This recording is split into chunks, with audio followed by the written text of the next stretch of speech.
Hello, dear viewers. Today we are at Nuno, me and my friend Dania, who I know since my childhood. We were friends long ago. So, Dania, what first drew you to photography, and how did you decide to turn it into business? Uh, I guess the first time I ever used a camera, it was an old DSLR my dad gave me. Like, DSLR is a camera with a mirror inside, like the old ones.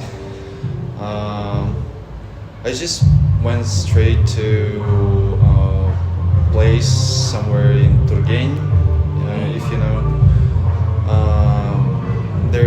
There's a waterfall, and I thought like, wow, I guess it would be a great idea just to take my camera there and test it out. So we went there with all my family, and I gave it a few shots, and I don't know, I just loved the process of capturing the frame that you want to catch and everything. I guess it was the first time I thought like, wow, I love photography. What was better, the process itself or the product that made you love photography? I guess at first it was the process, but now when I make money from it, right now I think it's more of a business thing. I see. So, what were some of the biggest challenges you faced when starting your photography business? At first it was, I guess, more of a theoretical part of photography, like color grading and retouching photos, retouching skin. Skin is difficult, man. Yes. When I started to grow my business on photography, I guess the hardest part was to get everything I need, and the fact that it costs ton of money, like a ton of money when it comes to like lenses, like camera bodies. They can cost up to like tens of thousands of dollars, and when you need to like buy it for your store and then sell it, you need like hundreds of thousands of dollars. Yeah, true. Especially when you don't have this starting capital. Yeah. To start off as a student, it must have been really hard. Yeah, I started from like one camera body and maybe two lenses, and then started to grow up a little bit. Well, I'm happy for you that you got through this phase in your life. So, how do you attract and keep talents once you are in this high competitive industry? How do you keep your clients and attract them? I guess the main part is to find your own style. Especially here in Kazakhstan and Almaty, we have lots of like talented photographers, but they are mostly like studio photographers when you don't really have this range of possibilities to catch. I don't know, you have one location that you shoot on like every time, but when it comes to your own style, you need to like make ton of shootings in different places, different locations, just to understand what you like to shoot.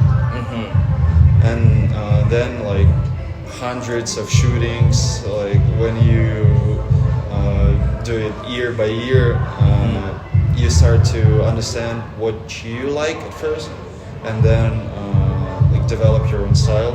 And this style always makes customer think like, oh, I want something like this, and I need this photographer to do it. True. So talking about the styles, did you base your, let's say, favorite style on the best style you've been able to do, or the most enjoyable one? What did you choose? And how did you evolve in this style? I guess my style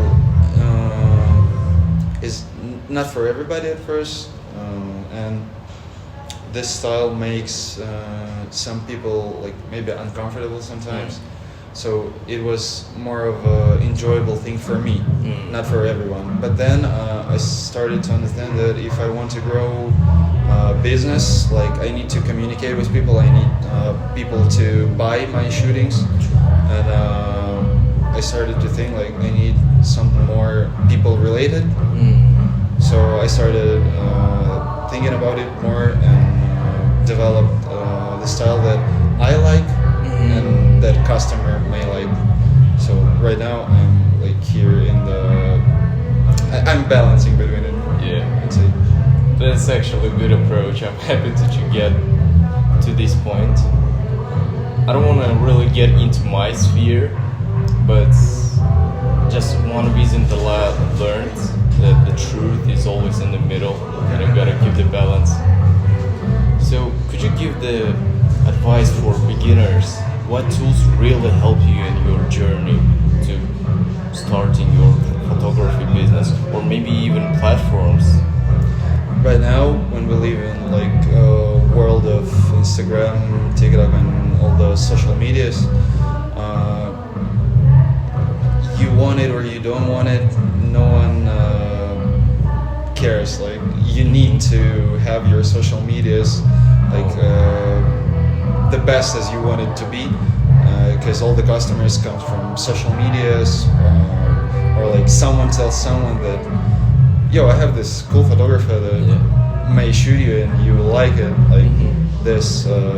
So you need your portfolio to be as spread as you can, like have it.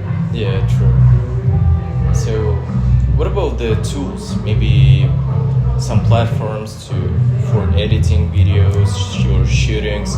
Maybe some platforms that made you inspired by other photographers. I don't really have that community of photographers or some platforms that gives the opportunity to speak to any photographers, except of Instagram maybe. But I think the platform that helps the most when it comes to photography is Adobe, like everything that Adobe have, like Lightroom, Photoshop, Premiere Pro if you want to have videos of your shootings or backstages or something.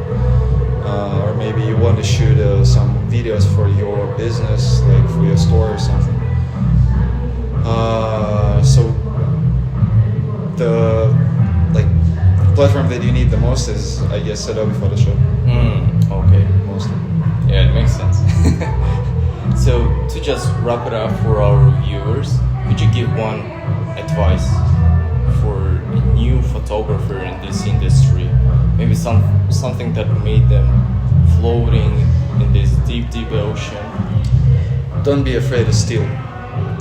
It's okay when you're a newbie, when you just started your photography like career or something. Don't be afraid to steal the style of any other photographers, because when you will try, for example, I have a photographer that inspires me the most. His name is John T. Wild. He's a main photographer for Bring Me the Horizon group. His style is phenomenal, and when I first started my shootings, I started thinking like, wow, how can I like copy this light scheme? How is he like doing this sort of light? Yeah. I was trying, and started to point out some things for me. Like when I was creating my own style, the knowledge about lighting was, I guess, the most important part of my knowledge at all. So lighting is something, this element, this tool that made you standing out from other photographers. Yeah, but the idea that I tried to give is don't be afraid to steal. It's okay, it's absolutely fine, and other photographers will be pleased if you will copy their styles, because it means that they were something. Yeah, so still like an artist.